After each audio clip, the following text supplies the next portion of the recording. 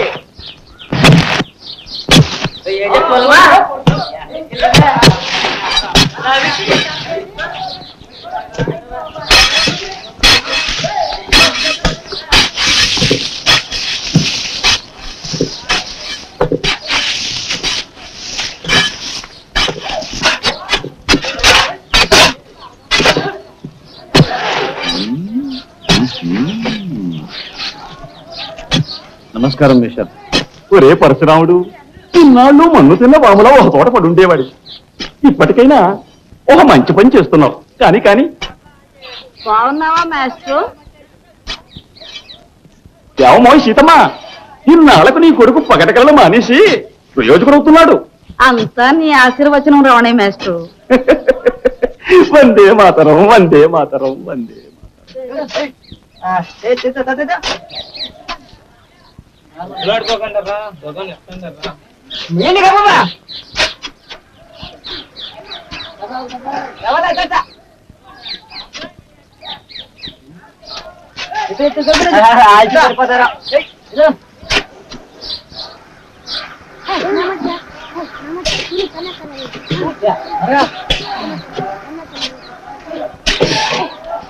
ఏమిట్రా గొడవ? కోతులు దించడం తప్ప వేరే పని లేదా?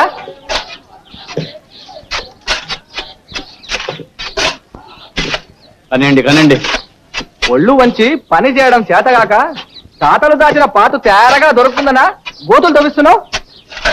ఇది గుయ్యి కాదు, నుయ్యి. ఏమిటి నువ్వు తవ్విస్తున్నావా? అమ్మా, నీ ముద్దుల కొడుకు ఉద్ధరిస్తున్నాడు. తాత ముత్తాతలు చేతగాని విధవలు, అందుకే తవ్వించలేకపోయారు. ఇతగాడు పుట్టుకొచ్చాయండి ఘనకార్యం చేయడానికి. ఇది తవ్వించడంలో నీ ఉద్దేశం నాకు తెలుసురా. చెరువు నుంచి నీళ్లు తెస్తే నీ పెళ్ళాం కందిపోతుందనేగా. ఏంటలా గొరగొర చూస్తావు? శపించేద్దామనా? బ్రతుకు నిలకడలేని వాడికి మాట నిలకడ ఉండదురా. ఇదిగో ఇప్పుడే చెప్తున్నాను, ఈ నూతిలో నీళ్లు పడవు, పురుగులు పడతాయిరా, పురుగులు పడతాయి.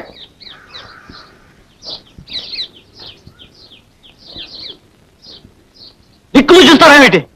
అవ్వండి.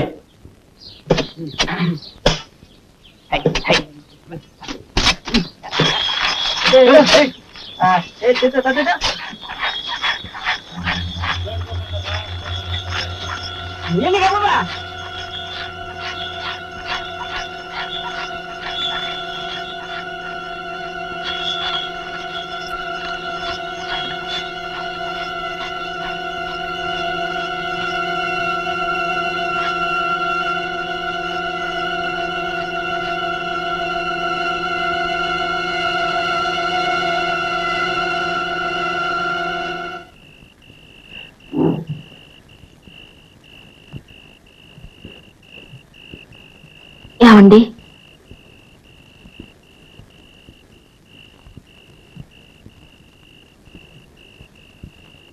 నేనేమైనా తప్పు చేశానా? నీ తప్పేం లేదు. వెళ్ళి పడుకో.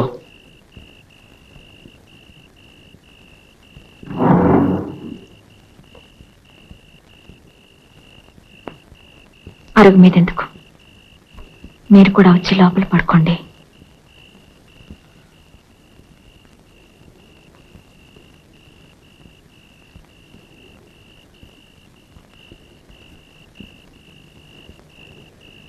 నేను అందంగా లేనా? నీ మనసుకు నచ్చనా? చెప్పానుగా, నీ తప్పేం లేదని.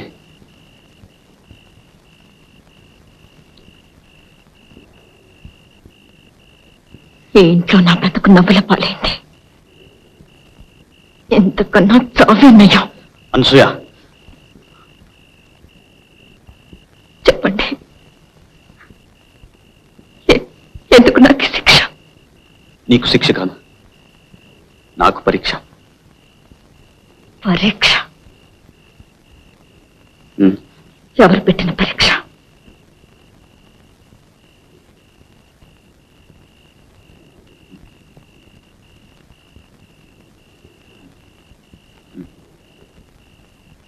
అప్పికొండ స్వామి పెట్టారు. చదువు సంధ్య లేని ఆ గొల్ల గురువులకి అలాంటి ప్రజ్ఞ ఇచ్చారు. నాకు ప్రాణాలు తీసే ఈ వేరిచ్చి నా నెత్తి మీద మోయలేని భారం పెట్టారు. అప్పికొండ స్వామి.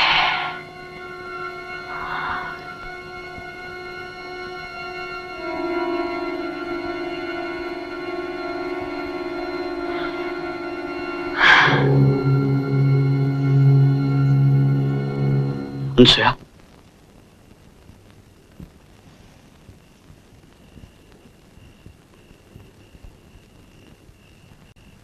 ఇది నువ్వే ఎక్కడైనా జాగ్రత్తగా ఉంచు.